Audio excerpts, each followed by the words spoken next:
presenta 24 horas.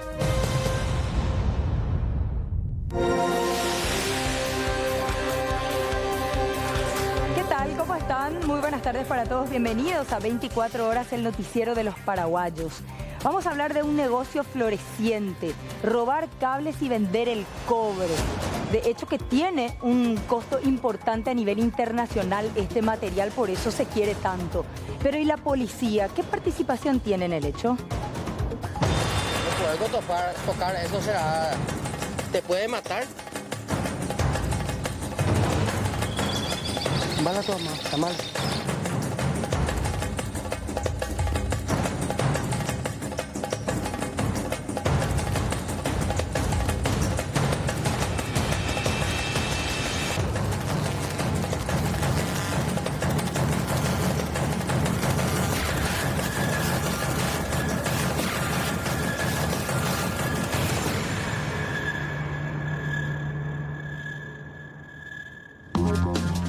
Y hoy también en 24 horas hablaremos del calor que mata. La región occidental está pasando por una terrible situación, mortandad de animales y también mueren personas. En los últimos días, al menos 10 a consecuencia de fallecimiento súbito.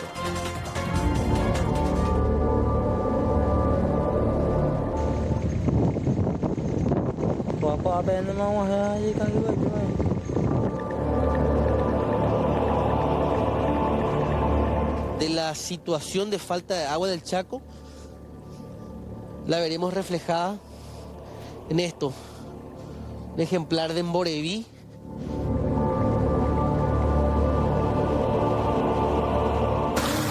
Dios mío, pobrecita, mira, igual toma agua.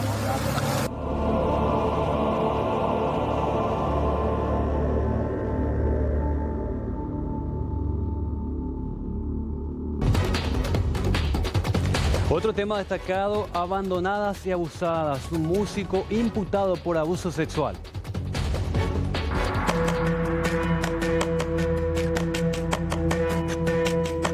Les encontró en la vía pública a dos menores a quienes conocía de esa zona, obnubiladas, aturdidas.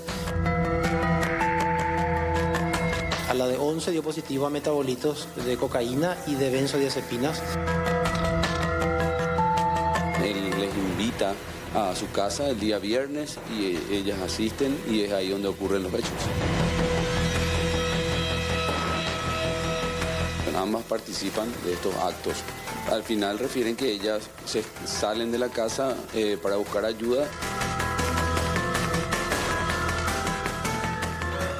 Y hoy en 24 horas también vamos a compartir con ustedes un poco más sobre la identidad cultural de Yataití del Guairá, el Aopoí.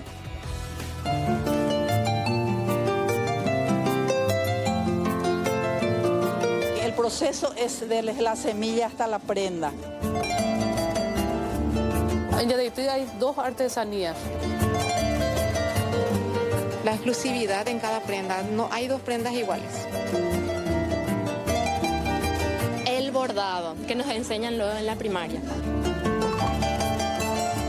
Y acá de generación a generación uno aprende.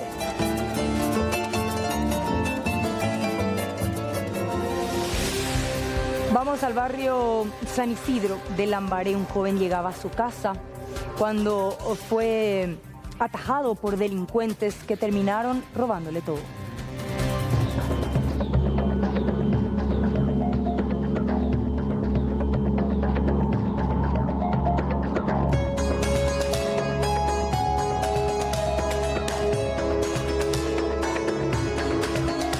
Un problema de larga data terminó en un homicidio doloso en el barrio San Isidro de la ciudad de Lambaré, donde resultó como víctima fatal un joven de 25 años. Que este hecho ocurrió en la madrugada y que habían 4 personas que tuvieron una suerte de riña con el fallecido, que uno de ellos procedió a herirle en 2 partes a esta persona, que derivó en el fallecimiento del mismo.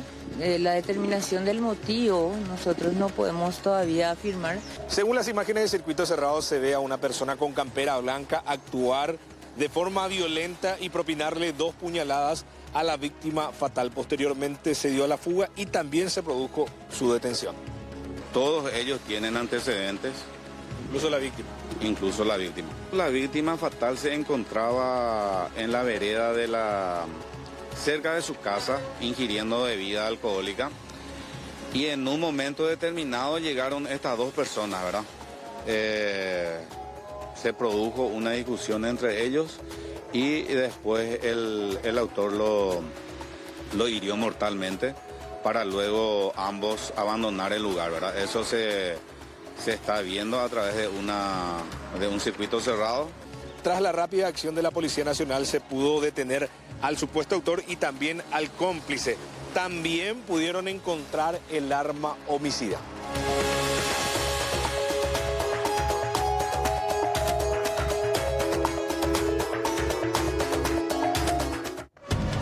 El cantante, el músico Pablo Venegas está preso.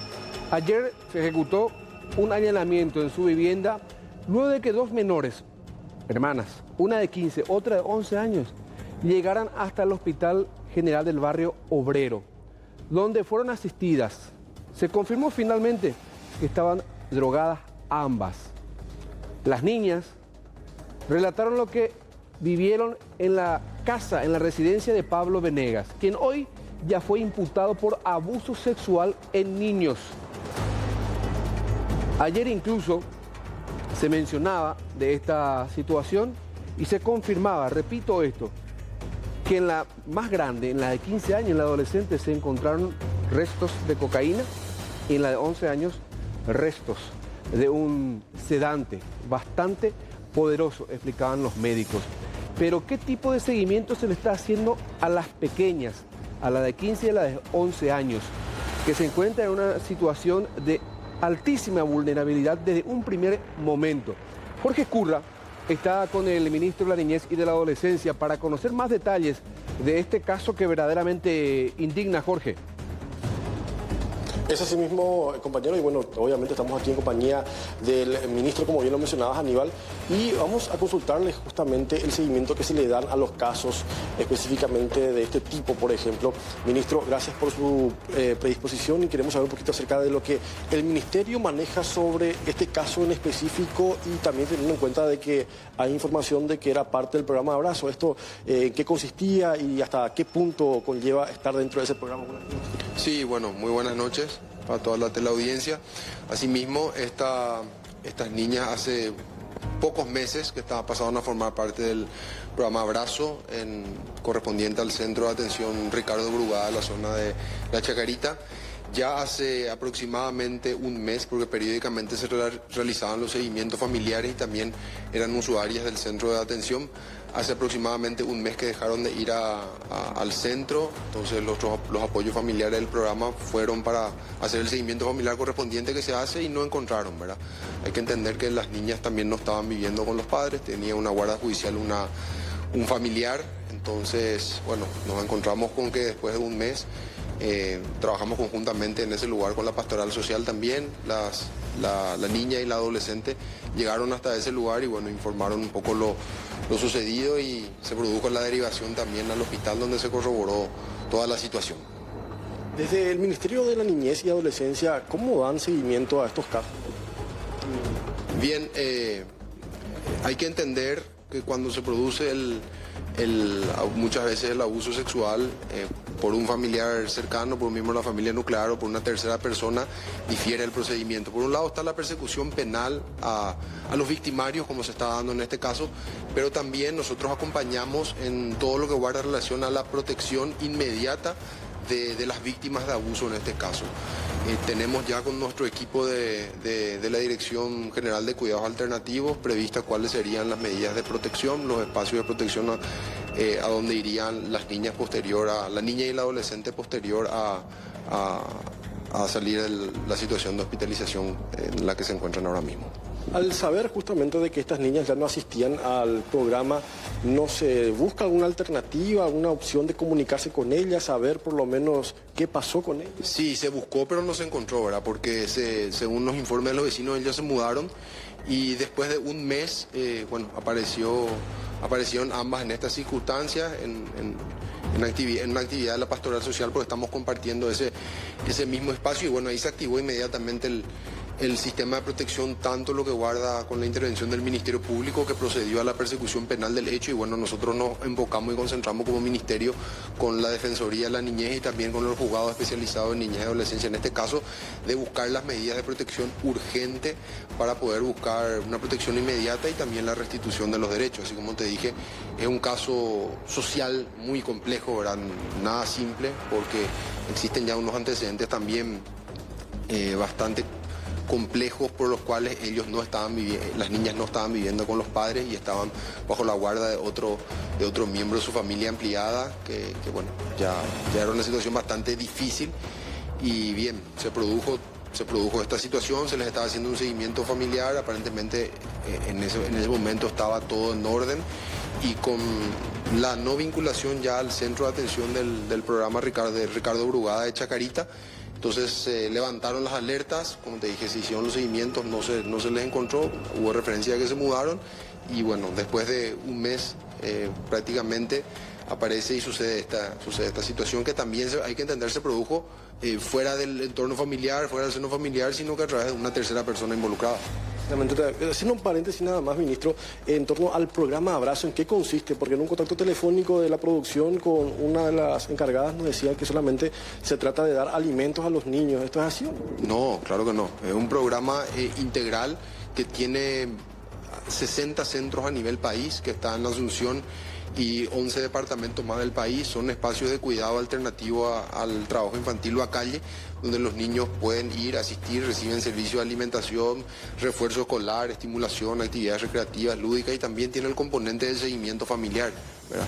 Vincularle a los diferentes servicios del Estado y principalmente, entre otras cosas, también trabaja incluso un apoyo económico a la familia, vinculación con todo lo que es capacitación en mandos medios, educación financiera. Un programa bastante completo, pero hay que entender de que trabajamos con familias vulnerables y trabajar con familias vulnerables es algo bastante, muchas veces complejo. Trabajamos con familias que tienen antecedentes de situación de consumo, ¿verdad? O que están en situación de calle en forma crónica o permanente, y buscamos que a través de ese programa se les restituyan también los derechos y se les vincule con servicios como educación, que estén escolarizados los niños, salud, que no haya situaciones de violencia, que existan los registros de identidad de los niños, o sea, que tiene que haber corresponsabilidad de la familia.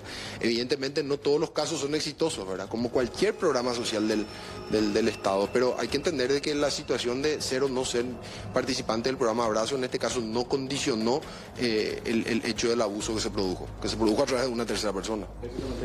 Compañeros, ya le pongo el altavoz aquí correspondiente al ministro, si por allí quieren hacer alguna consulta más todavía desde estudio, aprovechando también su predisposición.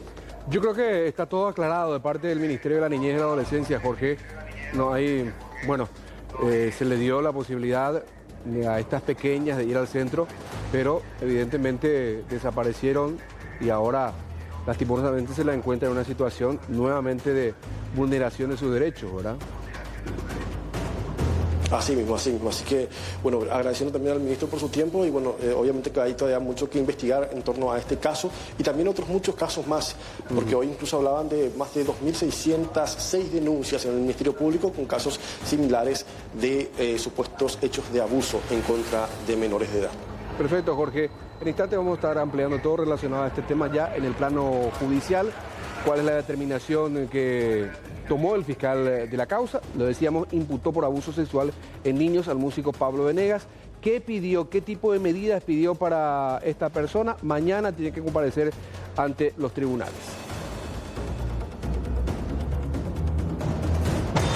Poder tocar eso te puede matar. Mala tu mamá, está mal.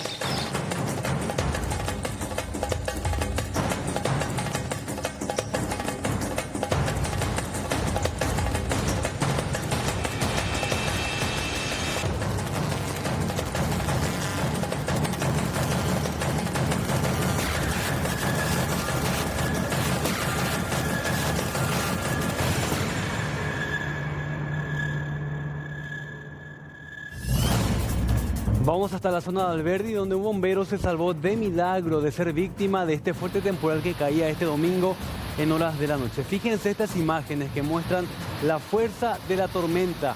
Una antena de 70 metros perteneciente al hospital distrital caía sobre el tinglado de este cuartel de bomberos, dejando cuantiosos daños. Esta tormenta que ya pronosticaba la Dirección de Meteorología durante todo este fin de semana y terminó cayendo sobre la zona de Alberdi a última hora de este domingo. Uno de los efectivos que se encontraba en el lugar, repetimos, se salvó de milagro. Ráfagas de fuerte viento se desató alrededor de las 23 y duró cerca de 10 minutos en este temporal en el departamento de Ñembucú. Clima y las ráfagas de viento sufrimos desperfectos y daños materiales en nuestra estructura dentro del cuartel de bomberos. Y hoy día estamos haciendo una evaluación de todos los daños que tuvimos.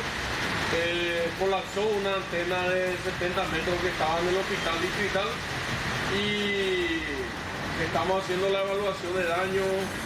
Prácticamente nuestra infraestructura, el depósito, fue dañado totalmente a raíz del colapso de la antena por la ráfaga de viento que hubo el día de ayer, aproximadamente a las 23 horas. Ahora estamos apelando a la buena voluntad de la gente para ver si nos pueden ayudar para que podamos volver otra vez a poner en condiciones la infraestructura. Gracias a Dios solamente fue daños materiales, no sufrieron ningún accidente ni otro tipo de daño a los bomberos que estaban de guardia. Si es que si nos pueden ayudar y ver un poco para poder volver a poner en condiciones para poder brindar servicio a la comunidad.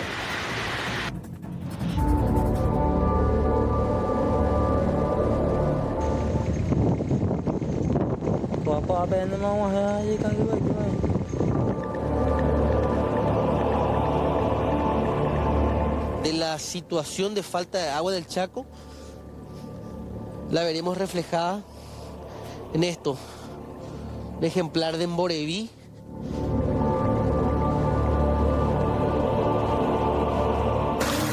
Dios mío. Pobrecita, mira, igual toma agua.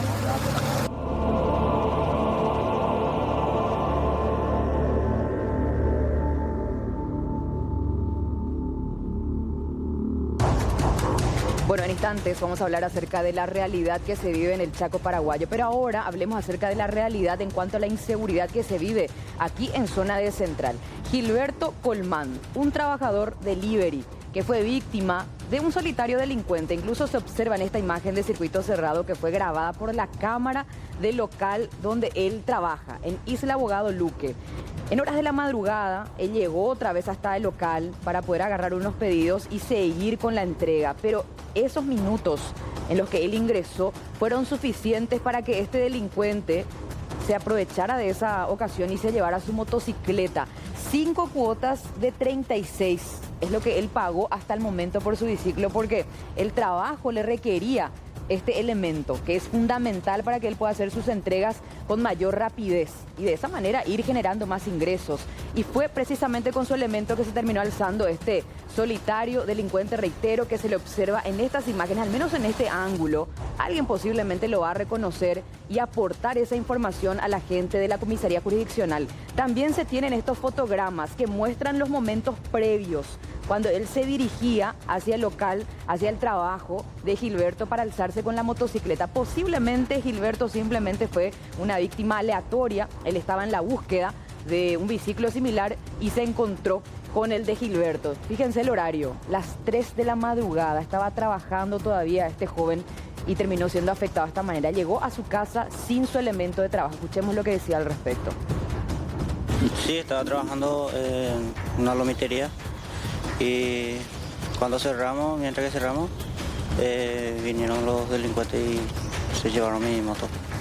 A las 4:30, 4:15 por ahí. ¿Vos ya estabas por salir e ir a tu casa?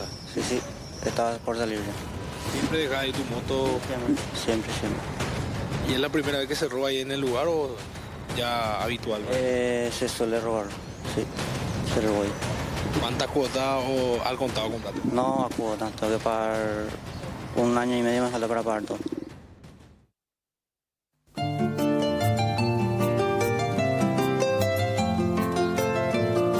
El proceso es desde la semilla hasta la prenda. En Yadaytí hay 2 artesanías. La exclusividad en cada prenda, no hay 2 prendas iguales. El bordado, que nos enseñan luego en la primaria. Y acá de generación a generación uno aprende.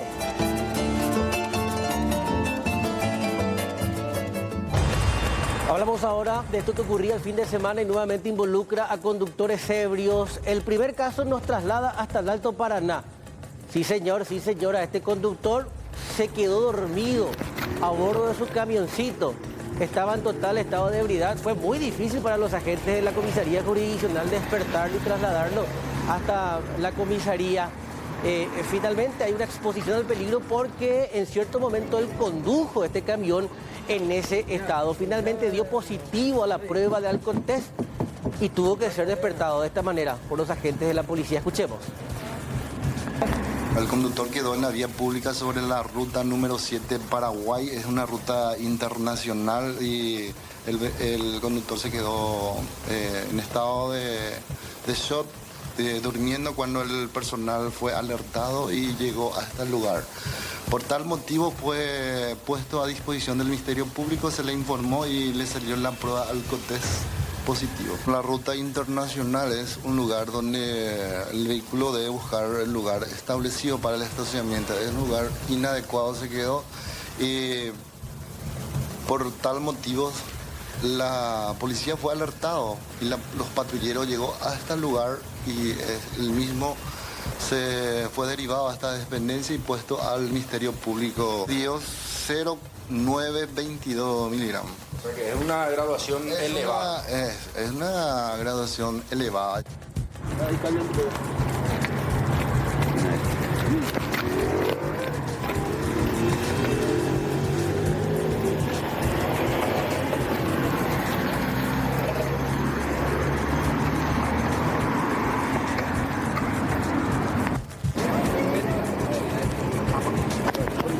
Policía sí.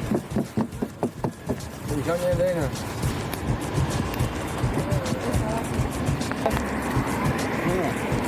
¿Ah? ¿En serio? ¿Todo comando? Sí.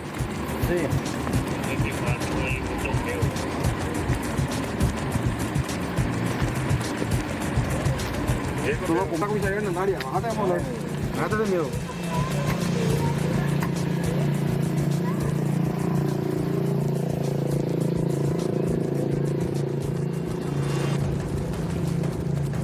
Hasta la imagen salía borrosa tal como estaba viendo en ese momento la persona detenida por los agentes de la Policía Nacional. Ahora tenemos que hablar de otro conductor que en estado de ebriedad produce un accidente. Imágenes de circuito cerrado nos muestran ese momento y este caso es lamentable. Iba a una excesiva velocidad, aparentemente bajo los efectos del alcohol, ocasiona un accidente, choca contra un árbol. Él, lamentablemente, termina falleciendo. Su madre, quien lo acompañaba, resultó ilesa. Sin embargo, este percance resultó fatal. Así quedó su vehículo tras impactar, tras tragarse, entre comillas, una curva y finalmente producirse el impacto que deriva en su muerte. Tuvimos un reporte de un accidente fatal en la compañía de Rosado Guazú, ya al límite con la comisaría de Potrerito, la subcomisaría de Potrerito. Entonces, el cual resultó víctima Arsenio Iván Brites Coronel, de 21 años de edad. Entonces se encontraba al mando de un automóvil de la marca Chevrolet, modelo Onix, de color gris. Presumiblemente se encontraba en compañía de su madre, la señora Felisa Esmirla Coronel, de 47 años de edad, a la cual no pudimos dialogar bien por su estado en la que estaba en el momento. Según un reporte del propietario del domicilio, ahí en la compañía hay una curva cerrada en la cual presumiblemente el vehículo perdió el control a raíz de la alta velocidad, una pendiente, yendo a impactar por un árbol dentro de la propiedad de este señor. Aparentemente por un árbol el cual el Arsenio perdió la vida. Por la alta velocidad Presumiblemente sacó más o menos la parte del cuerpo por la ventanilla, impactando por el árbol, quedando rastros de lo que sería de la masa encefálica por el árbol. ¿Cuál es el estado actual de la madre, oficial César? La madre se encontraba ilesa, pero aparentemente bajo los efectos del alcohol. ¿Cuántas veces escuchamos hablar de la viuda negra? Bueno, vamos a una pequeña variación solo de color, porque en realidad sigue siendo igual de peligrosa. La viuda marrón, que la van a encontrar y mucho en la costanera.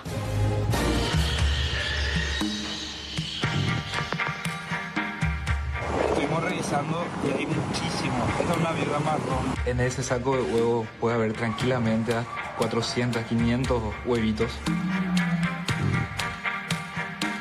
La viuda marrón, como se conoce popularmente a esta araña que vimos en el video y en las imágenes, fue descrita por primera vez hacia Sudamérica. Sin embargo, los expertos dicen de que posiblemente proviene del Sudáfrica y terminó aquí en la costanera norte.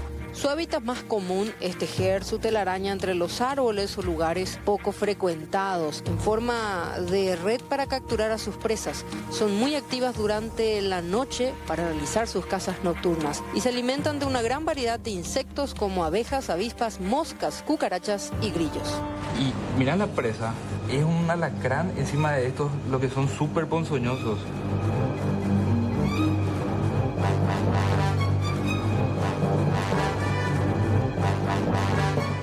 Tuvimos que llegar hasta la facultad, molestarle un ratito al profesor para preguntarle, ¿esta viuda marrón es pariente de la viuda negra, que por su nombre luego ya le tenemos miedo, profesor? Sí, es pariente, es un Latrodectus del mismo género, solo que otra especie, de hecho se les considera otro grupo de especies. O sea, las viudas negras en realidad son un conjunto de varias especies diferentes, que están en diferentes partes del mundo, principalmente en el Nuevo Mundo, principalmente en las Américas. Y la viuda marrón se considera como un grupo aparte. Hace poco tiempo, por medio molecular, se descubrió que eran de origen africano y es, hasta donde se entiende, esa especie, es la Latrodectus geometricus, la viuda marrón, que está prácticamente en todo el mundo actualmente y es muy común en todas partes. Y sí, es digamos, una especie más dentro del género Latrodectus, que son las viudas negras. Vienen desde África, posiblemente desde los tiempos de la colonia. Es una araña que fácilmente hace nido en cualquier parte. O sea, de hecho, actualmente prácticamente en cualquier mueble, en cualquier casa, en la parte de abajo suelen hacer sus nidos, que comienzan con un embudo en la esquina que se abre y después es un enredo así medio caótico de hilos.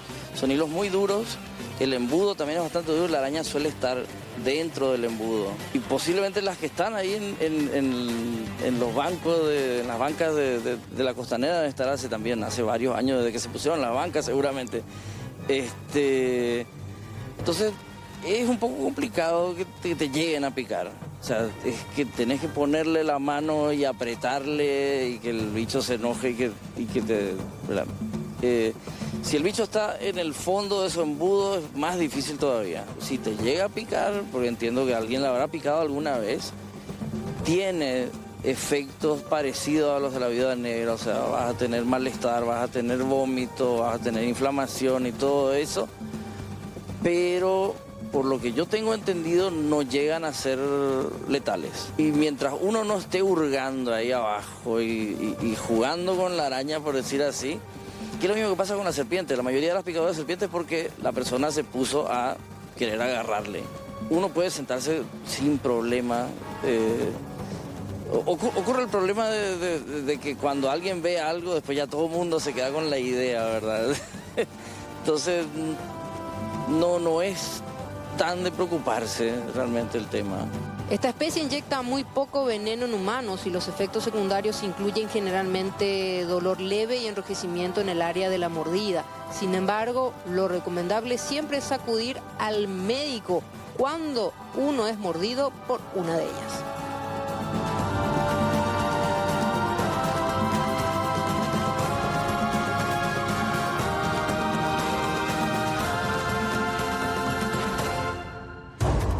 Bueno, y de la viuda marrón pasamos a hablar de la viuda negra, porque esas son las sospechas en torno al crimen del taxista Alfredo Jara ocurrido el 17 de octubre pasado en la ciudad de Curuguatú. Recordemos cuando salía él a hacer una caminata, por cierto en compañía de su esposa y también de su madre, en plena plaza pública de su barrio. Lo terminaron acribillando. Una persona a bordo de una motocicleta.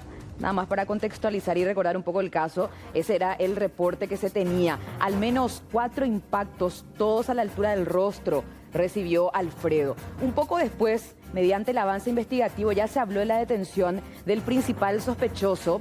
Estamos hablando de Rubén Darío Benítez. Esa es la identidad del presunto sicario, que por cierto fue detenido. Él prestó declaración ante el Ministerio Público y dijo que la esposa de la víctima fatal fue quien le pagó la suma de 25 millones de guaraníes para efectuar el crimen por encargo. Es allí donde el Ministerio Público, por cierto, sigue ese hilo de la investigación y hoy ella compareció para declarar, pero de manera testifical.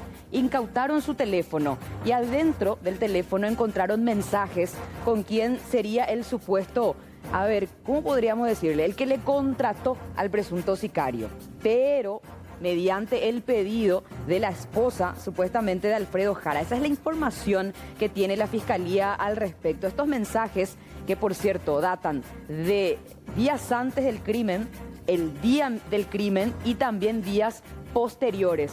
Algunos que otros mensajes fueron borrados y los mensajes borrados fueron justamente del día en que Alfredo fue asesinado. Un taxista conocido que también es hermano de un concejal que es el presidente de la Junta Municipal de la ciudad de Curuguatú. Y vamos a escuchar lo que decía el fiscal Cristian Roig acerca del avance investigativo, porque finalmente él dispuso la detención preventiva de esta mujer hasta que se aclare todo. Escuchemos.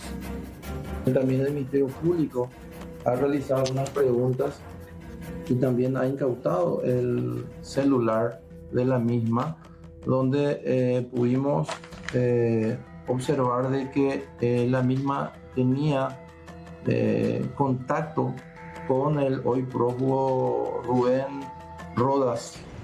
En ese sentido, existen sospechas suficientes que hacen que la misma podía haber participado del hecho punible de sicariato.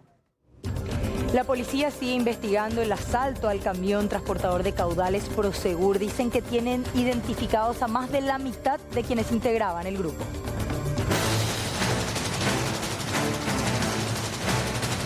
Según los investigadores del Departamento contra el Crimen Organizado, Diego Rubén Alderete, detenido este sábado en la localidad de José Domingo Campos y encontrado en su poder más de 90 millones de guaraníes, tendría plena relación con el asalto. Es pariente muy cercano del abatido.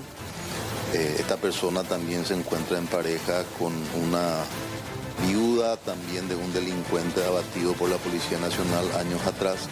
Este muchacho, las informaciones que nos han llegado que días previo al hecho en Itapúa, la camioneta utilizada particularmente, se subieron de esa ciudad en Olearí 4 personas. Coincidentemente, posterior al hecho, en horas de la madrugada del miércoles, tipo las 4 o las 5 de la mañana, llegaron, volvieron a la ciudad de Olearí, pero ya con 3 ocupantes. Los criminales aún tendrían en su poder una importante suma del botín total. Según los informes remitidos por la empresa, aproximadamente 6.000 millones pero 6.700 millones más aproximadamente. Dentro del habitáculo del vehículo siniestrado se ha encontrado gran parte del dinero ya con las tintas correspondientes, otros destruidos, como también hemos visto por las redes sociales de que personas transeúntes que se encontraban por el lugar también se apoderaron de cierta cantidad de dinero que todavía no sabemos. De hecho, nosotros estamos manejando de que entre 8 a 10 bolsas o bolsitas en este caso fueron lo que los delincuentes llevaron en su poder, en su vida.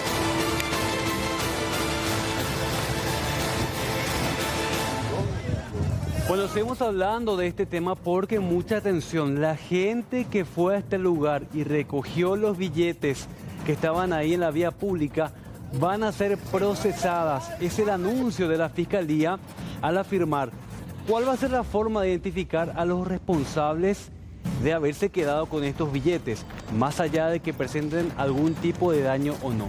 Se va a pedir a la Policía Nacional, a través de tecnología, a través de un software especial de identificación de las personas, que pueda identificar justamente a quienes estuvieron perpetrando lo que se considera como apropiación o como hurto inclusive.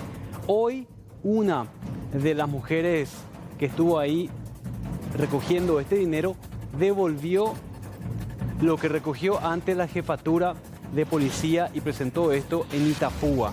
¿Saben cuánto dinero logró por lo menos declarar? 11 millones de guaraníes.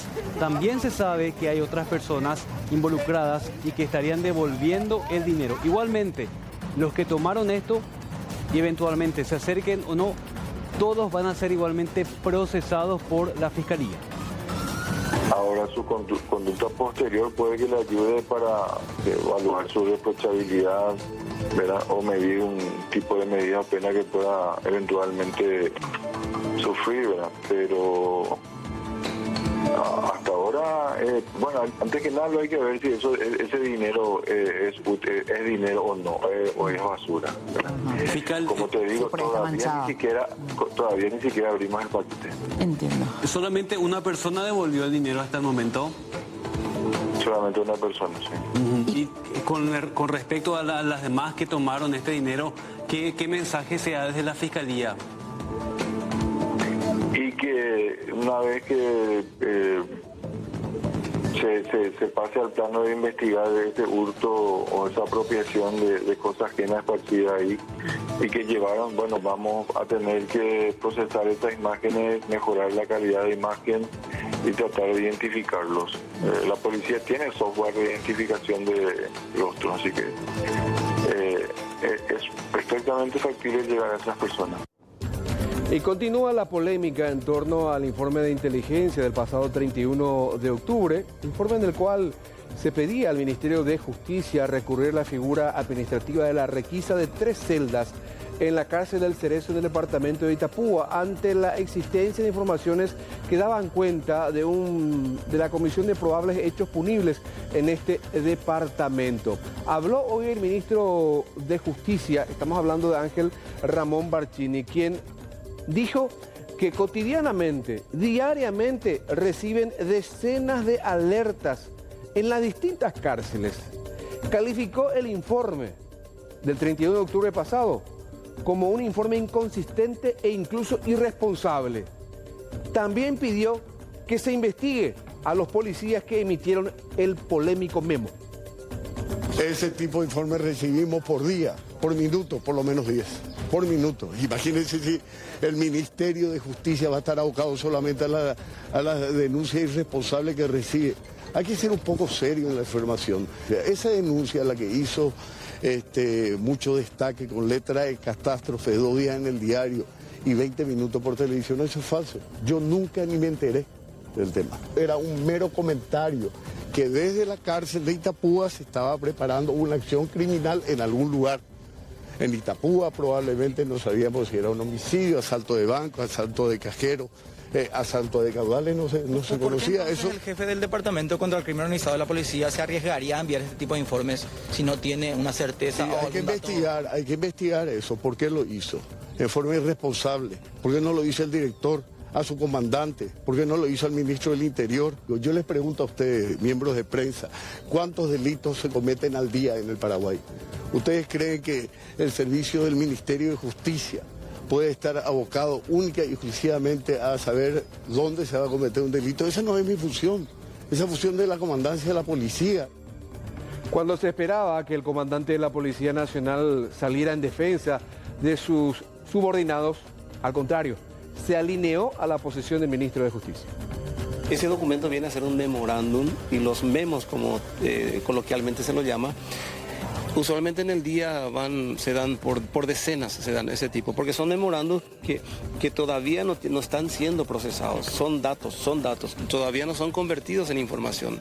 Cuando la gente de repente comenta de que no se llevó a cabo acciones para evitar el caso, en este caso el Prosegur, ¿verdad? Entonces no se tenía ninguna información que vincule a eso. Se mencionaba, digamos, nombres de personas o se solicitaba algún tipo de requisas. pero no hablaba de una manera consistente de algún hecho que se iba a cometer en algún sitio. O sea que no hablaba del cómo, del cuándo, del dónde, por qué y para qué no. No tenía todavía ninguna de esas respuestas en cuanto a las preguntas de inteligencia. Reitero, era un memorándum que todavía no ha pasado por el proceso de cotejo, de evaluación y mucho menos análisis. No es una información de inteligencia hasta ese momento. El que sí salió a defender a su personal es el jefe del Departamento de Lucha contra el Crimen Organizado, el comisario Luis López. Y ustedes escucharon tanto al comandante como al ministro de Justicia diciendo que a diario, por minuto, reciben decenas de este tipo de informes. Sin embargo, de acuerdo al comisario Luis López, a lo sumo remiten 2 informes de manera mensual. El personal de crimen organizado, y no solamente el de Pedro Lesme, que es un excelente oficial con una carrera impecable, tiene el respaldo no solamente 100, sino 1000 por 1000 de todas las actuaciones. No lo hacen al azar, lo hacen conforme a los reglamentos y conformes a las leyes. 100 informes o 1000 informes es imposible, Se reciben muchas informaciones. Cada información tiene un tratamiento diferente. Cada información es abordada, es desechada, es aceptada, es informada. Bueno, dentro del contexto, nosotros solicitamos a nuestros pares, a lo máximo 1 o 2 en forma semanal, a lo máximo 1 mensual, conforme a las informaciones recibidas. Y particularmente por una descoordinación no podemos echar prácticamente a la borda absolutamente nada. Vamos a seguir trabajando inclusive con más ímpetu, con más orgullo inclusive. Vamos a cambiar de tema, vamos al Chaco paraguayo, en donde la situación es cada vez más preocupante. La sequía está ganando terreno. Visitamos la zona de Pozo Hondo.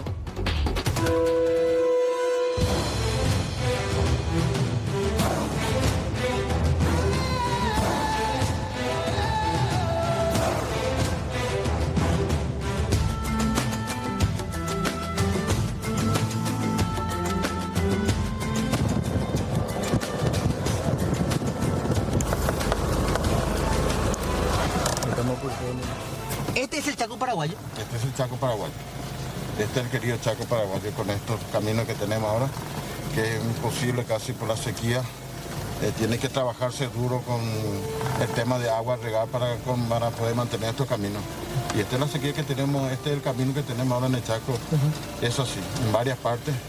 Y esperamos de que dentro de poco pueda venir la lluvia para poder reparar y tener por lo menos camino de tierra hasta Pozo Hondo, Pedro de Peña. ¿Cómo es eso de la lluvia? ¿Ayuda a aplanar la tierra, a las claro, máquinas? Pues si no hay agua no podés colmatar por el talcal, no podés colmatar, no podés el camino, ¿cómo te puedo decir? Compactar. Compactar. Por el talco. Esta es una alternativa a la bioceánica, se conecta. Exactamente, así mismo.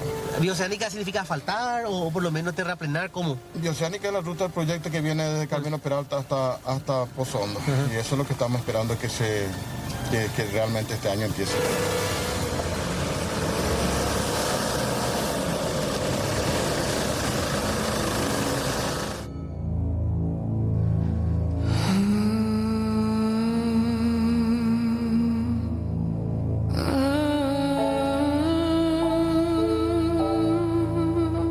Esta es una zona conocida como La Pava.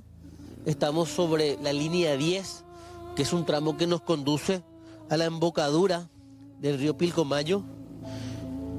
Y acá nuevamente podemos notar la desolación. Esto es un tajamar seco ahora, hay lodo. Hubo vestigios de agua hasta hace poco, pero lo dramático y lo extremo de la situación de falta de agua del Chaco la veremos reflejada en esto. Un ejemplar de Emboreví, un tapir que al parecer llegó hasta la zona en busca de agua. Finalmente quedó empantanado hasta que finalmente muere en el lodo. No pudo ser rescatado. Aparentemente pobladores de la zona lo sacaron, pero ya sin vida hasta este sector. Y ahora cumple un ciclo fundamental en la naturaleza, ser parte de la cadena alimenticia, pero en este caso ya convirtiéndose en comida para los animales carroñeros.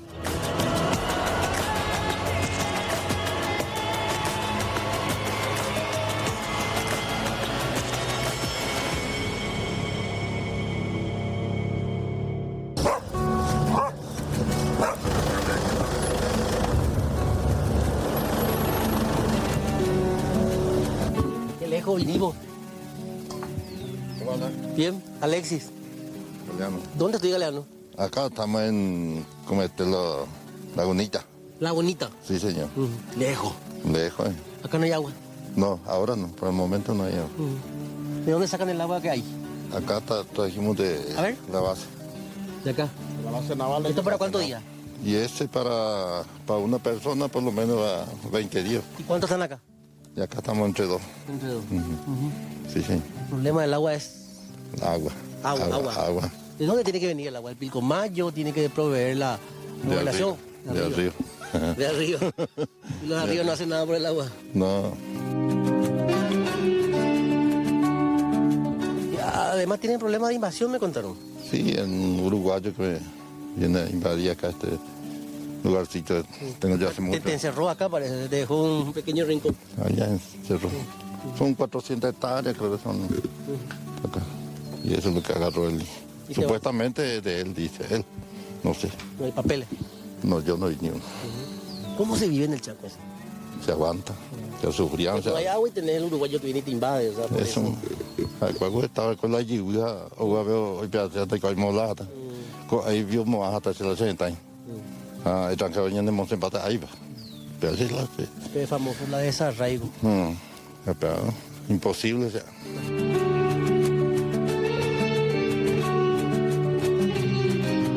Estamos a 39 kilómetros del casco urbano de Pozo Hondo. Acá evidentemente hay problemas de comunicación. No llega la señal del teléfono celular.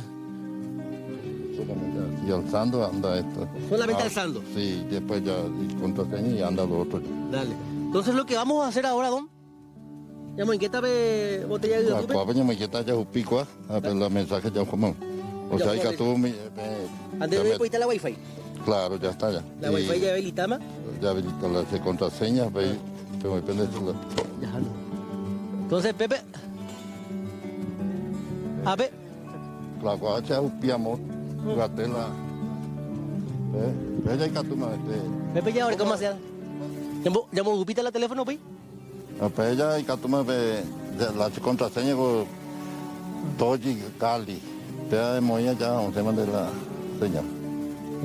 ¿De la 15 metros de altura o menos? Sí, Orecoa. ¿Con una mata llena de antenas, Gina? Ya ni antena. Ahora, ya, rama la señal. Sí, ya, y Catuma con Ana. ¿Ya probó ahí el teléfono? Ahí va a traer el hijo del teléfono.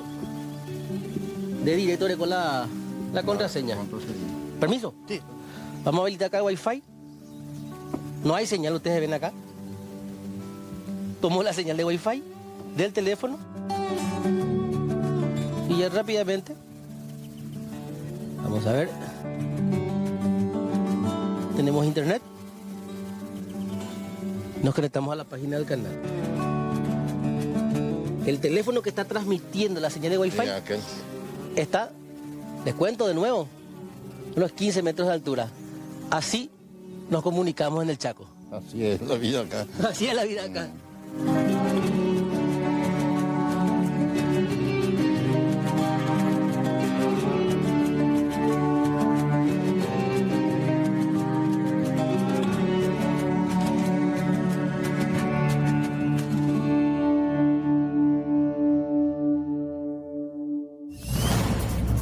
La familia Galeano, que fue el claro ejemplo de cómo se vive en el Chaco, no solo con los problemas de comunicación, desarraigo. Hay una empresa que está explotando Palo Santo y prácticamente los obliga a abandonar sus tierras, y en línea fronteriza, en donde está prohibido que extranjeros vayan ocupando tierras de paraguayos. Ahora, la situación sigue igual, no solo en Pozo Hondo, sino también en gran parte del Chaco paraguayo, porque nos llegaron estas imágenes primeramente de la mortandad de animales y la desesperación de los pobladores de la zona que están haciendo todo lo posible para buscar hidratarlos y alimentarlos por sobre todo. Salen en búsqueda de agua y muy por el contrario de lo que muchos piensan, no son cazados.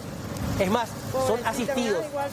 Acá la situación ganadera también, un poco de agua para hidratar al ganado y fíjense las alimañas, la gran cantidad de bichos, de moscas, de mosquitos que invaden ese sector.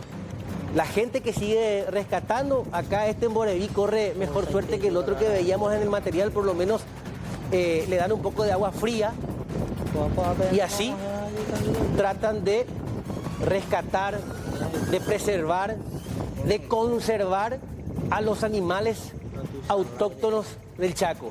Pero atención que la situación es mucho más extrema en zona de 3 fronteras.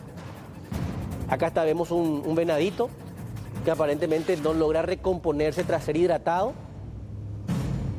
Y fíjense, se registra la mortandad de este y otros animalitos. Este tiene ambiente. Llegó este venado desajuciado aquí a la casa. Ahora son las 10 de la mañana aquí en Yaguareterendá. Desesperado este pobre animalito. De hambre, sed. Dale, dale lo que tenga que darle. Agua, ¿Tiene hambre? Vamos a probarlo. No, la habrá... Se habrá muerto. Habrá muerto, por eso este sale. Sí, por eso llegó en la casa. No está para fría tu leche. No, ahora le saqué de la cabra. Te vamos a dar leche de cabra con mi biberoncito. Abrile, doña, dame su boca. Y abrí mi Mariano. Pobrecito, qué bebé. No tiene ni viento. Obvio. Dale, tómate.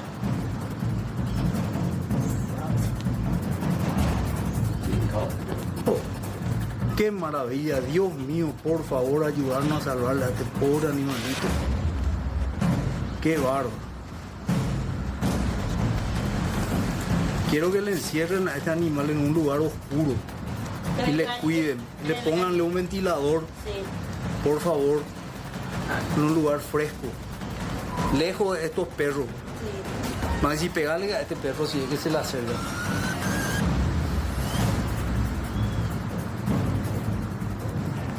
Dios mío, qué bendición poder ayudarle a este pobre animal.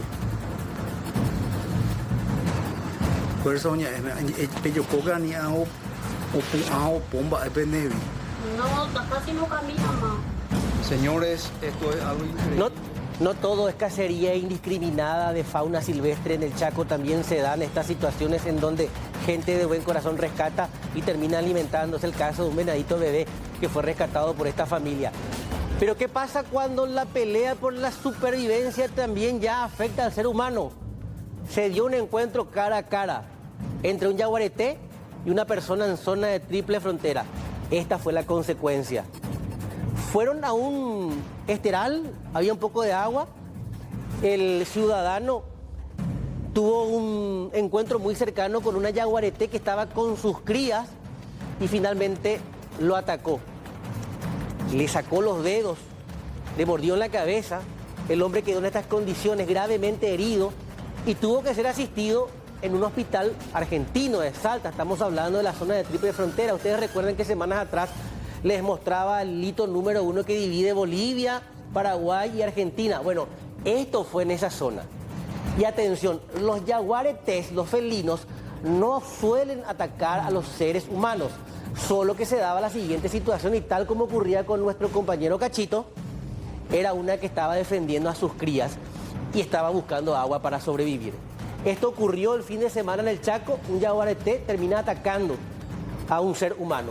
Pero las estadísticas siguen siendo alarmantes, porque en La Guardia, me decías Aníbal, de un agente fiscal, 10 personas fallecieron a consecuencia del calor, es decir, muerte súbita. César Alberto Sosa es el fiscal que tiene su base en Filadelfia, departamento de Boquerón. Mañana termina su turno. De martes a martes dijo ya 10 a 12 personas fallecidas. A consecuencia justamente... Algo que es inusual, ¿verdad? Sí, no, inusual. No pasó nunca. Él está hace mucho tiempo trabajando en la misma Hace 2 unidad. años. Sin embargo, no se suele registrar esta cantidad. Es preocupante. Una buena noticia. Dentro de todo esto que estamos viendo, la sequía extrema en el Chaco. Esto ocurría hace 15 días. O sea, gran parte del material es de hace días cuando hacíamos este recorrido. Pero nada ha cambiado. Ahora bien, en horas de esta tarde ingresó agua del Pilcomayo al canal Meyer. Y fíjense en ese hilo de agua que les vamos a mostrar más adelante. Y eso va a regar un poco esa zona muy afectada de Pozo Hondo, específicamente la zona de Pedro Pepeña.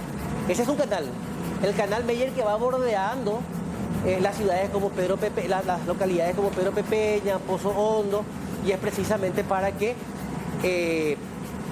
vayan accediendo a agua las comunidades más alejadas del extremo oeste. Con la ganadería se da una situación. Pero la denuncia ahora también de los pobladores es la agroganadería. Están explotando indiscriminadamente recursos hídricos para abastecer también la producción agrícola que ahora está en auge en el Chaco, y eso preocupa muchísimo.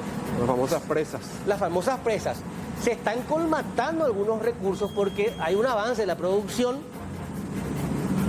a costas, evidentemente, de todas estas situaciones extremas que les fuimos mostrando.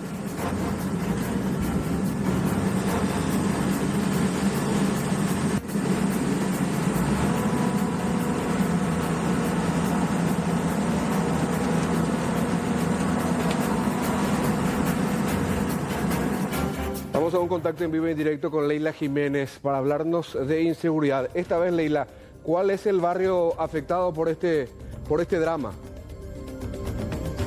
Bueno, son San Juan y San Miguel, según lo que me mencionaron acá los vecinos que viven en zozobra, con mucho miedo, mucho temor, a raíz de aparentemente una persona adicta, una persona que ya cuenta con antecedentes, con orden de captura, incluso según lo que me estaban mencionando. ¿Y por qué la convocatoria aquí frente a la comisaría novena de Asunción, aquí en la intersección con General Santos? Estamos nada más a pocas cuadras de lo que es la avenida Artigas. Y es que, según lo que ellos mencionan, ya en varias ocasiones hicieron sus denuncias, sus reclamos para la intervención ante las situaciones que se van dando y que tienen como protagonista, evidentemente, a esta persona específicamente, pero que la acción es prácticamente nula. Señorita, ¿tu nombre me decías? Cecilia. Cecilia, ¿cuál es la situación por la que están pasando ustedes como vecinos?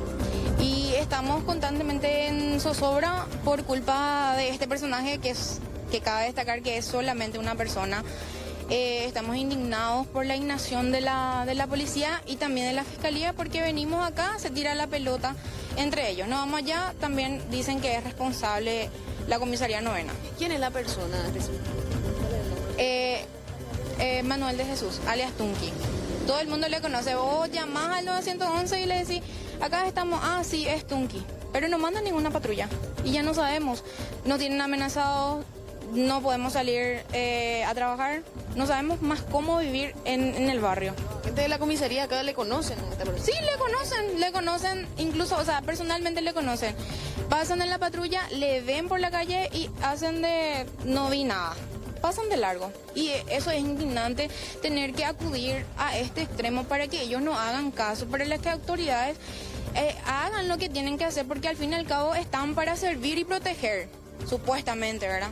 Y eso no están haciendo. Tenemos que acudir a la prensa, tenemos que... o sea, por todos lados, y ya nos da gusto. Y ahora no quieren dar la cara. Hay varios videos en los que se le ve a esta persona, me decías, incluso con machetillos, con arma de fuego, incluso mostrando el arma prácticamente frente a las cámaras de seguridad.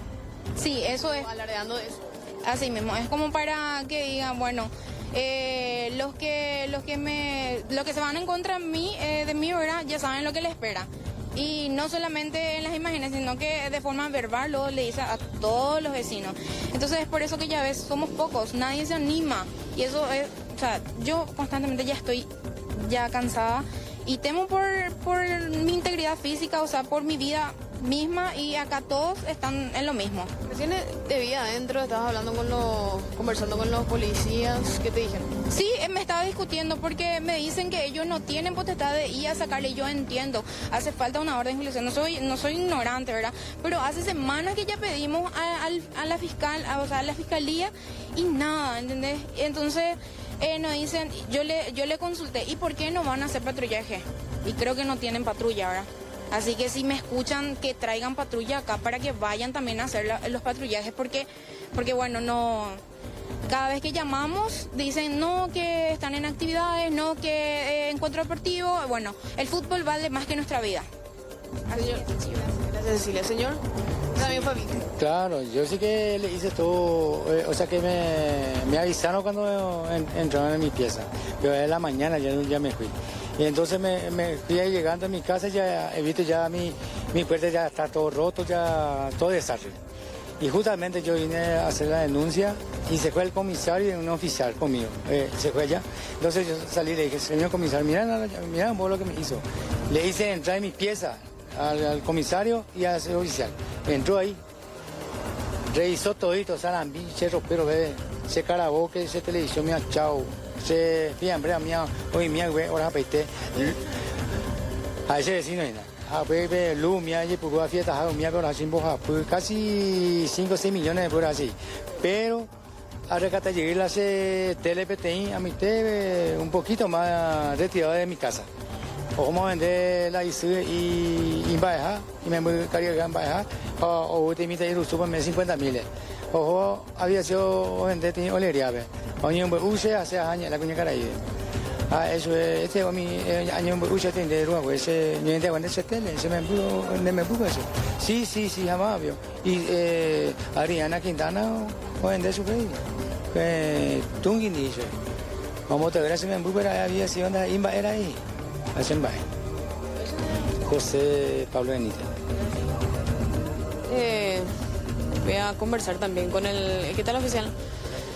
Bueno, ya estaba escuchando el reclamo de los vecinos ante la situación que tienen que pasar por una persona específicamente. Ellos están dando un nombre, ustedes le conocen, cuál es la situación de él, tiene antecedentes.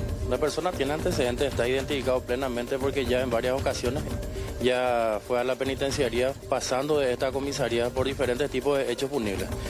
Hasta el día de la fecha tenemos 2 denuncias concretas realizadas acá por vecinos de esa zona, donde todas las denuncias fueron comunicadas al Ministerio Público. Se está haciendo la tarea investigativa, se está labrando oficios como para poder llegar hasta esa persona.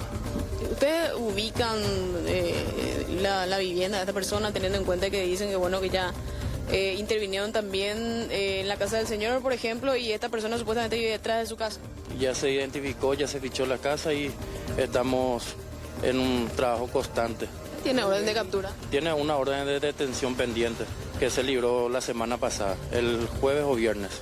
¿No lo encontraron en su casa?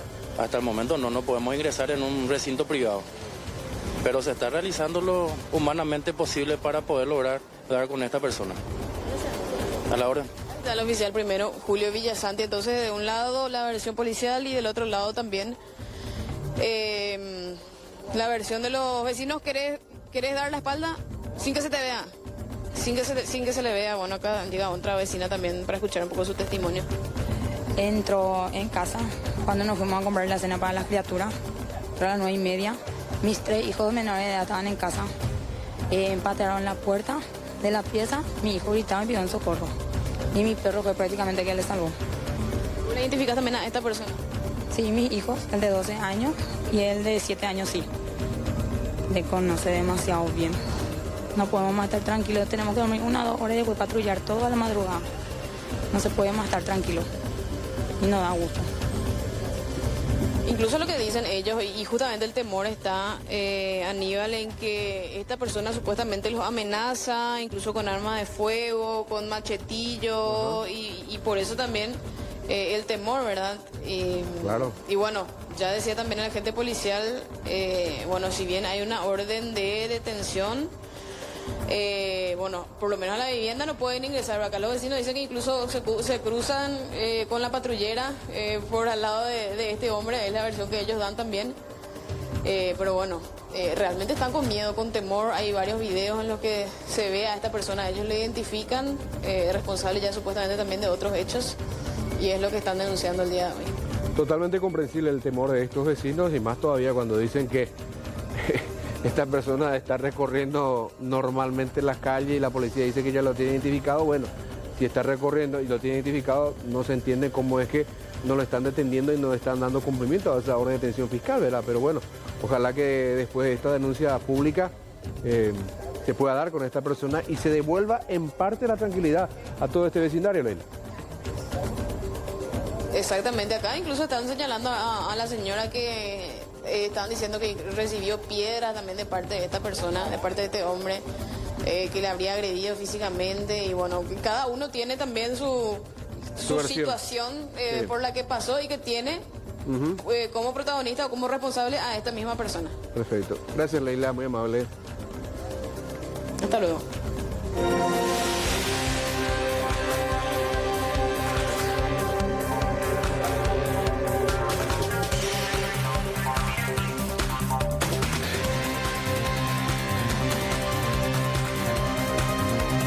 Que estaba siendo maltratada por su propia madre de 23 años, que por cierto terminó siendo detenida como consecuencia de lo que se observa y se escucha en este video. Compartimos un pequeño fragmento.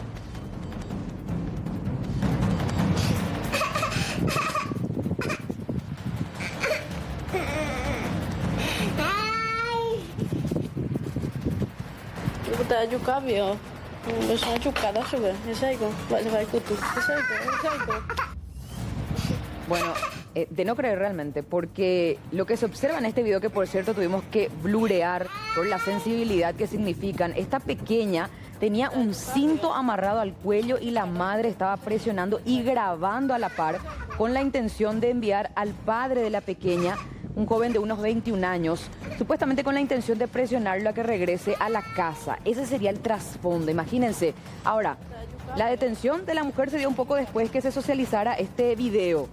El hombre apareció, el padre de la pequeña, pero también terminó siendo detenido. El motivo, él tenía una orden de detención por un hecho de robo agravado, que data ya de unos meses atrás. Y es por ese motivo que él terminó siendo detenido. Él dice que supuestamente se presentó con la intención de retirar a su pequeña, pero finalmente la niña se quedó sin su madre y sin su padre y fue entregada a la abuela materna. Escuchemos lo que decía, por cierto, este hombre que es el padre de la pequeña acerca de lo acontecido.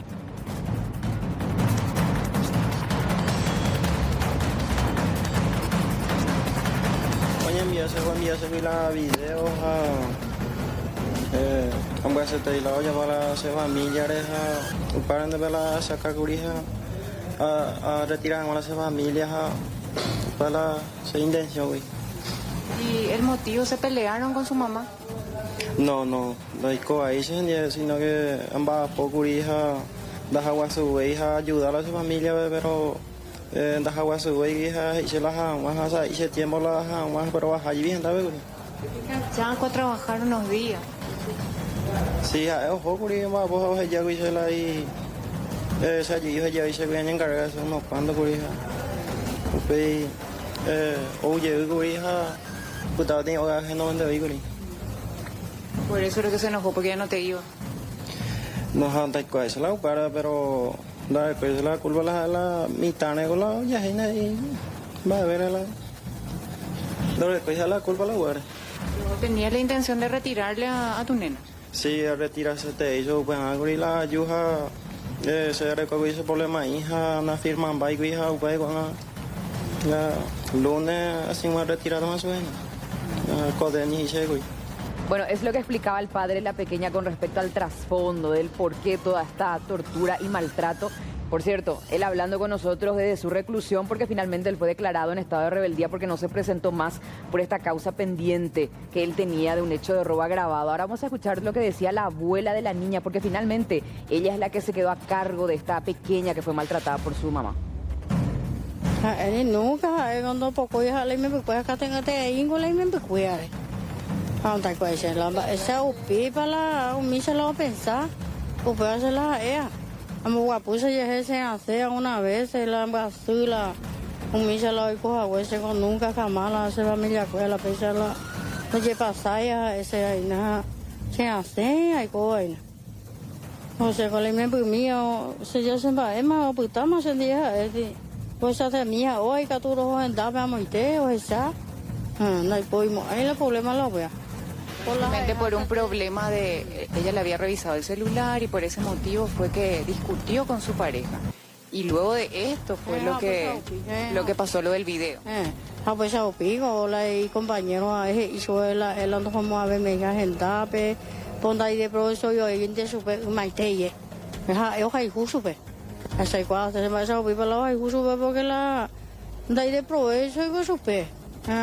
Hoy no para más yo supe una vez ojo Paraguay bomba bote hijo allá dija que sube yo que la me esa senda puta me do veces me ya pues ahí en la opea pega todo y ojo ta la farra pe y socio cuenta pe ya o se hizo con mitad allí bate veces la pe huellita jabe ruta pe ajo ya para llegar la mitad pe yo la hora yo mina iban esa mi comita ojo algo eso pe tan deco carajo pues esta se yo mío yo la labra pe pepe Pepe o su taza labra Pepe lo podía más subir pima labra la me mi pea hacen solo pega tu llevo la y soy la cuera va ahí con ella potas me bugue pea y su ya rayo va y su pesa un buen potica la labra vegetal que hay.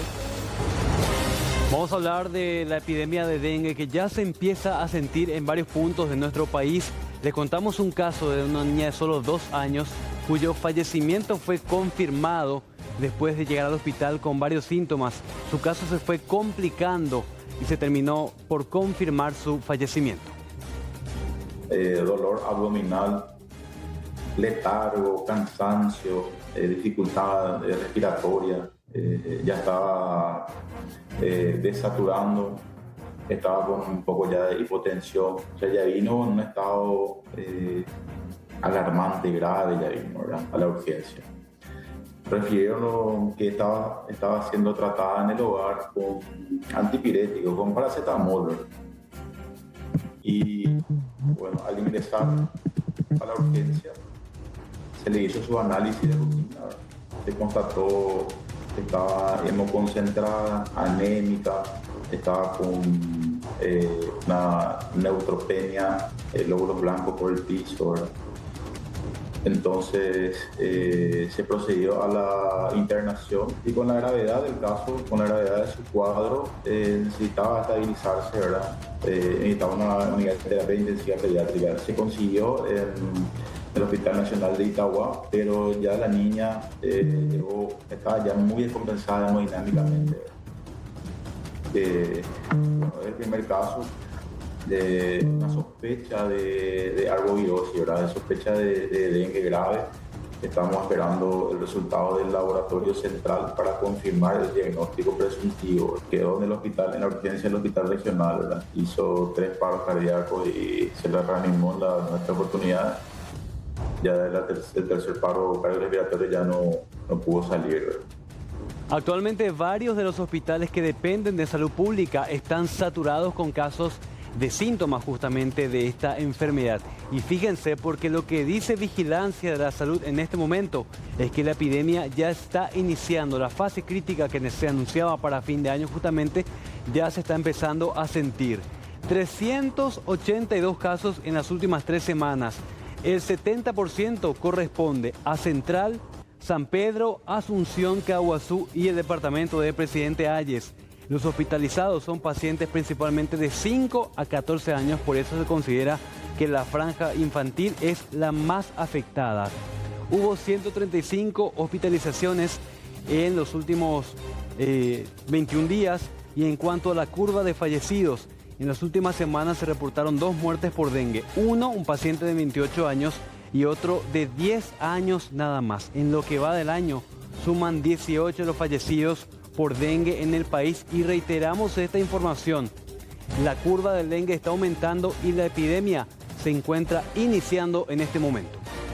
Bueno, nosotros estamos iniciando lo que sería el periodo epidémico desde la semana 38, que sería aproximadamente hace 6 semanas atrás, incluso duplicación de semana a semana. En la última semana nosotros tenemos aproximadamente 400 notificaciones en todo el país, lo que vemos que está muy disperso. No tenemos ningún departamento, distrito en situación de brote. El último que habíamos detectado, que era entre Petirosi y San Vicente, en este momento, después de las actividades de minga que se hicieron de bloqueos químicos, se redujo prácticamente. Ya en barrio Petirosi no tenemos notificaciones. En total estamos teniendo entre 160 en las últimas 3 semanas a 200 casos confirmados y notificaciones cerca de 400 activos. Hasta la fecha la Copaco ha notificado, ha denunciado el robo de más de 71.000 metros de cable de la línea telefónica, sin contar evidentemente que son robados otro tipo de cables. Esto representa que unos 41.000 usuarios son los afectados y hasta ahora no se ha restablecido la línea telefónica, la línea, no tienen acceso a línea baja. A diario también recibimos reportes como estos del robo de cables, algunos que se han especializado, inclusive trepan las columnas y como el hombre araña comienzan a descender estirando los cables para llevarse el cobre, que es un material muy preciado. Pero atención, ¿qué pasa cuando existe un llamativo proceder de los agentes de la Policía Nacional y nosotros accedimos a imágenes exclusivas de la Comisaría Cuarta de Lambaré? Pero vamos por parte, porque hubo un procedimiento por parte de los agentes. Esta imagen guarda relación y es para referenciar cómo se roban los cables. Este local está a unos metros de la Comisaría de Lambaré y así 2 delincuentes, los robacables, ingresan inclusive al sumidero, a la alcantarilla, para llevarse precisamente los cables de fibra óptica. Son detenidas estas personas y las evidencias, los cables que fueron cortados, llevados en esa patrullera hasta la mencionada dependencia policial, y ahí vemos gente que iba acompañando el procedimiento. Fíjese en la fecha, 7 de noviembre del año 2023, 007 horas aproximadamente. ¿Quiénes fueron los encargados de este procedimiento?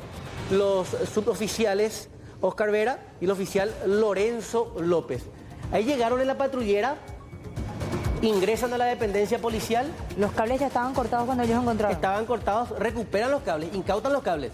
La evidencia. La evidencia. Llegó la patrullera, ingresan los efectivos y dan aviso al jefe y al subjefe. Ellos esa noche estaban a cargo del subjefe, pero el jefe se encontraba en dicha dependencia policial. En la siguiente imagen van a ver cómo la carrocería... llena de cables. Estaba llena de cables. Los mencionados efectivos policiales, reitero, Oscar Vera y Lorenzo López, comunican de este procedimiento al jefe y subjefe respectivamente y se da una larga conversación de ahí. Y mientras los ladrones en el calabozo. Que fueron liberados rápidamente. Ahí el jefe y el subjefe, fíjense, están observando. El jefe sería el que está sin camisa, ¿verdad? Sí, sin camisa. El jefe es el que está sin camisa. Autorizan el ingreso de la patrullera al patio de la comisaría. Y acá van a ver ustedes, comienza lo raro de este procedimiento. Por eso vamos a preguntarnos más adelante si hubo un acta de procedimiento, si hubo un informe y si fue comunicado a la Fiscalía. ¿Por qué? Fíjense en las imágenes del patio. Ingresó un motocarro. Ahí pusieron marcha atrás, metieron la patrullera. Sí. Esa es una patrullera en desuso. Lo que hicieron es bajar todos los cables ya en el patio. Fíjense en este motocarro y después en otro. Lo primero que hicieron, los que ingresaron al patio de la dependencia policial, es bajar los cartones que tenían el motocarro. Los motocarros, ¿sí? Bajaron todos los cartones. Parecían unos cartoneros más que ingresaron al patio.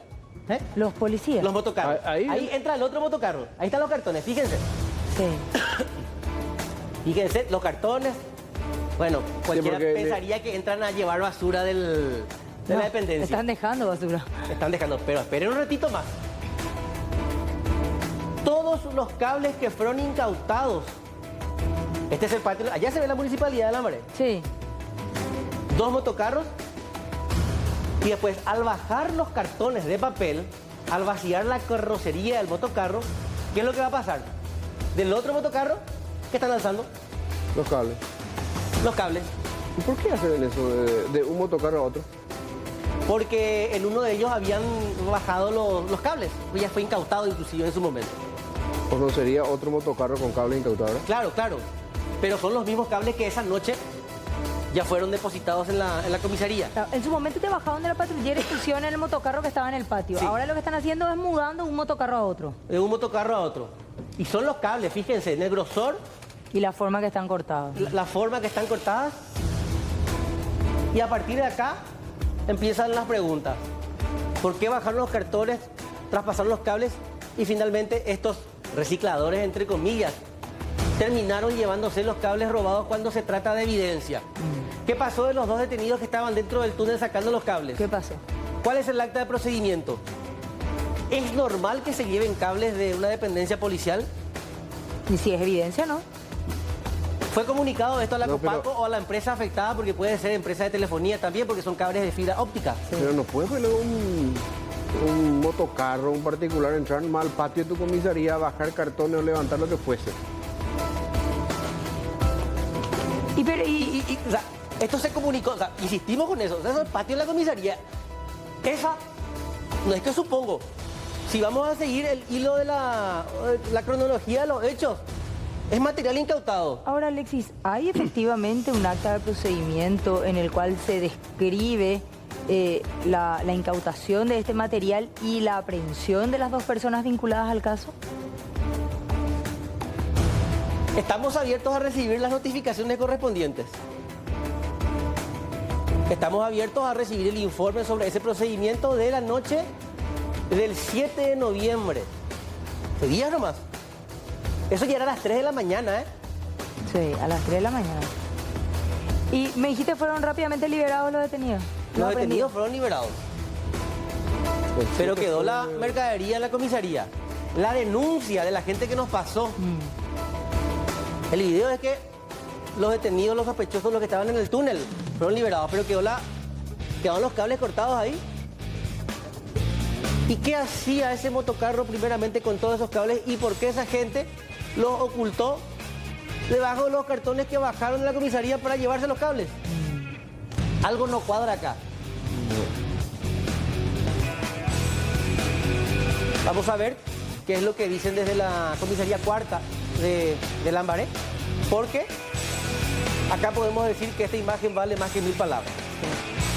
Y no es basura lo que se están llevando, es evidencia, aparentemente.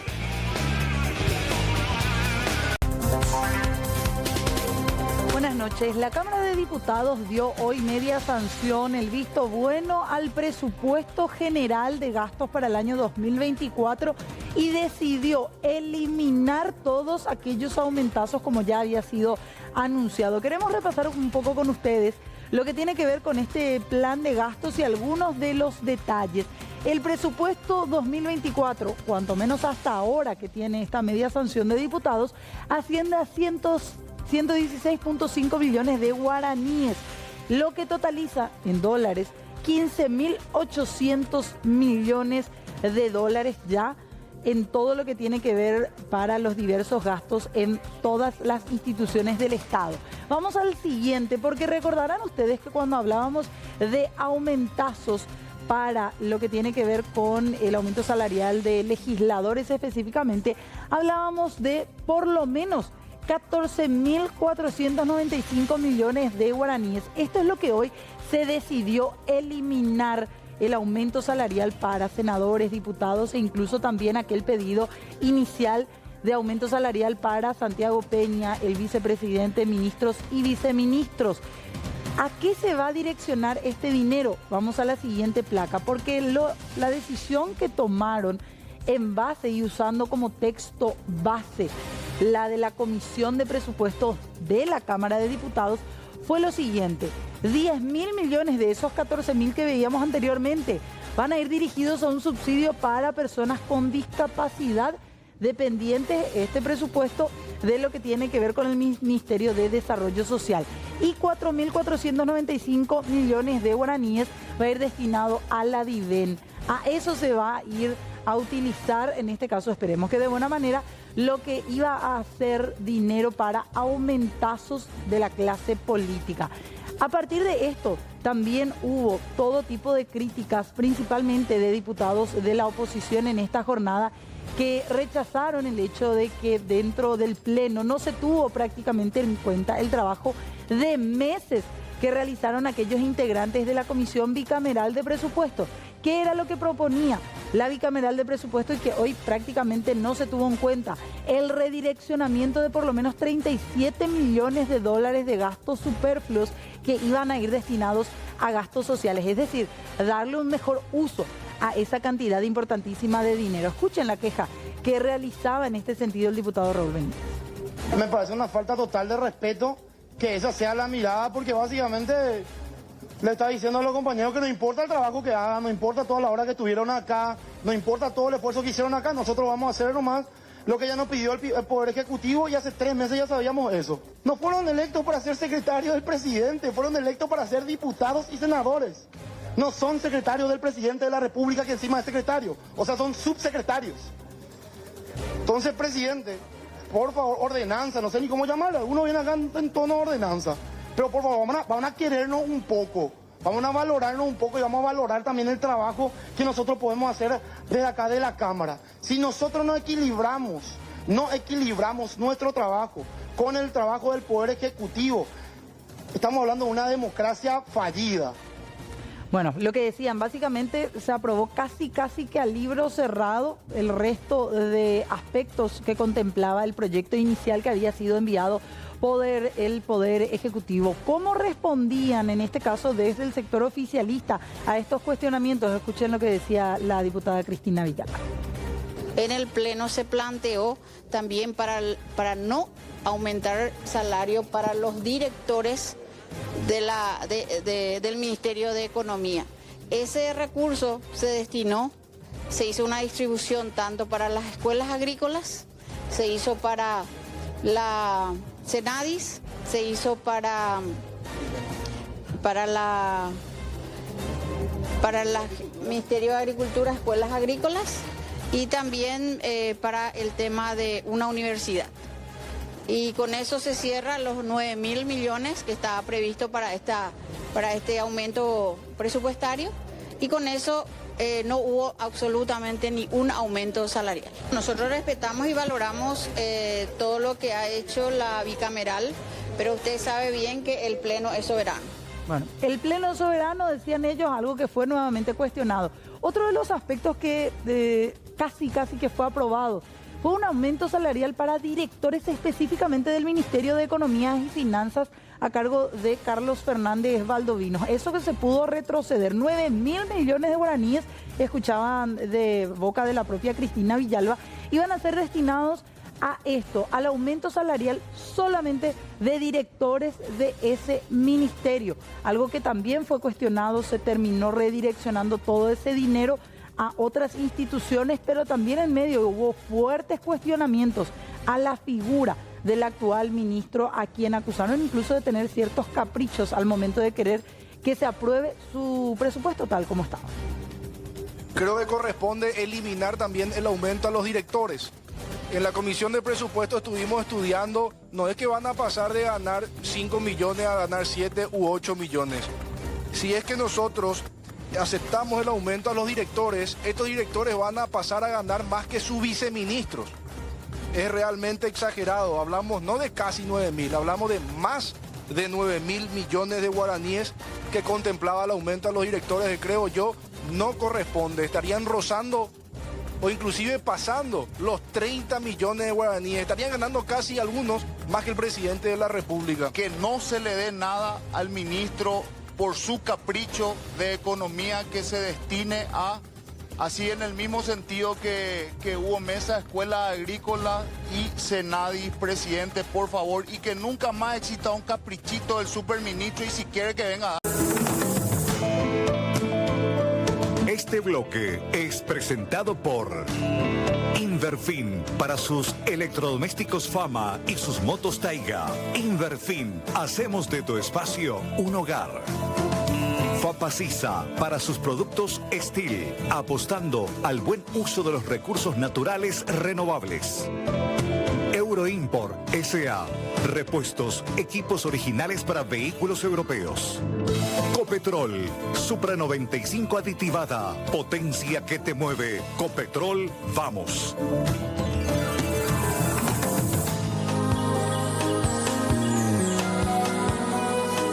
El cielo y sus nubes reflejan sus profundos colores en los humedales de nuestro país.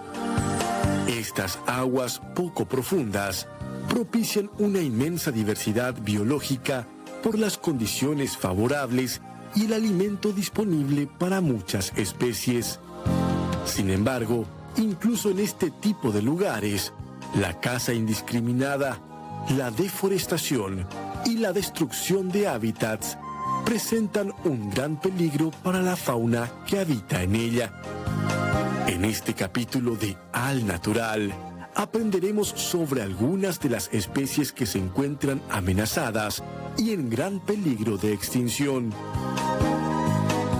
De entre la mata emergen dos orejas. Una figura rojiza se va descubriendo. Observando la caída del sol en el oeste, se encuentra esta cierva de los pantanos. Atraviesa el agua primeramente como si estuviera desfilando. Pero luego, con un gran salto, se zambulle para aguantar el implacable calor de estas tierras. Preparándose para tomar un descanso, esta hembra se alimenta y a la vez va preparando su lecho. El mayor de los cérvidos de América del Sur. El ciervo de los pantanos o guasupucú en guaraní es un mamífero perfectamente adaptado para estas tierras húmedas.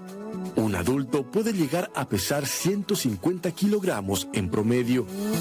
Con unas largas patas, perfectas para correr en el barro y con membranas interdigitales en las pezuñas, las cuales facilitan el movimiento en el agua. Este ejemplar tiene un pelaje espeso y largo que contiene un cerumen en donde el agua resbala. Los ciervos machos presentan una cornamenta ramificada, la cual puede llegar a medir hasta 60 centímetros en los adultos. Esta misma se desprende cada año y nuevamente vuelve a crecer. Por otro lado, las hembras no presentan esta cornamenta y es por eso que se vuelve muy sencillo distinguirlas. Esta especie puede dar a luz hasta una cría por año y es por esta razón que la caza indiscriminada y la destrucción de sus hábitats comprometen a esta especie de forma grave. Caminando con paso firme y certero, a pesar de la destrucción masiva de sus tierras, nos encontramos con el oso hormiguero gigante, también conocido como yurumí en nuestro idioma guaraní. Este gran representante de la familia de los mirmecofágidos se ve fuertemente afectado por la construcción de rutas, puesto a que éstas atraviesan sus hábitats naturales, causando que los atropellen constantemente.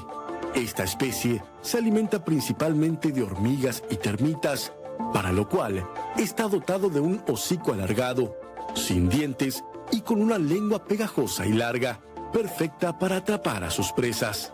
También posee fuertes garras en las patas delanteras para poder romper los nidos que albergan su preciado y diminuto alimento. Tiene una cola muy alargada, la cual utiliza como si se tratase de un abrigo o una bufanda para resguardarse del frío. Un ejemplar adulto puede llegar a medir 2 metros de largo, desde el hocico hasta la cola.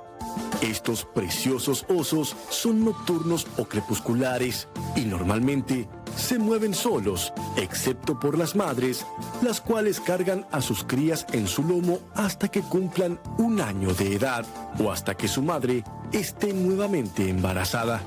Al cargarlas, logran que su cría se mimetice perfectamente con los patrones dorsales de su pelaje, haciéndola pasar desapercibida para alguna posible amenaza. Al observar con detenimiento las adaptaciones evolutivas que presentan algunos de estos animales para poder desarrollarse, ya sean hábitats húmedos, pastizales, cerrados o incluso pantanos, nos podemos dar cuenta del maravilloso trabajo realizado por el gran arquitecto de la vida, el cual cuida de cada detalle y dota de lo que fácilmente podría ser visto como un superpoder a toda la naturaleza que nos rodea. Es por eso que debemos abrir los ojos y hacernos conscientes de que es nuestro deber cuidar y resguardar la naturaleza, principalmente a las especies que se encuentran en peligro inminente de extinción. Con estas preciosas imágenes y recordando que juntos podemos cuidar la naturaleza desde nuestro espacio, nos despedimos hasta un nuevo capítulo de Al Natural.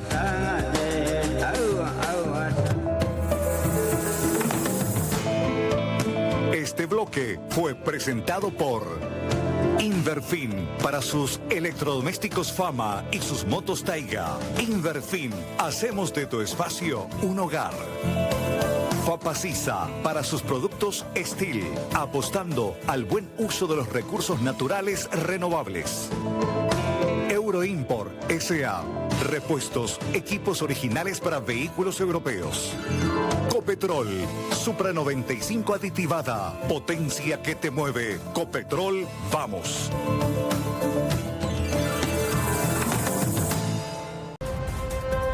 Presentó 24 horas.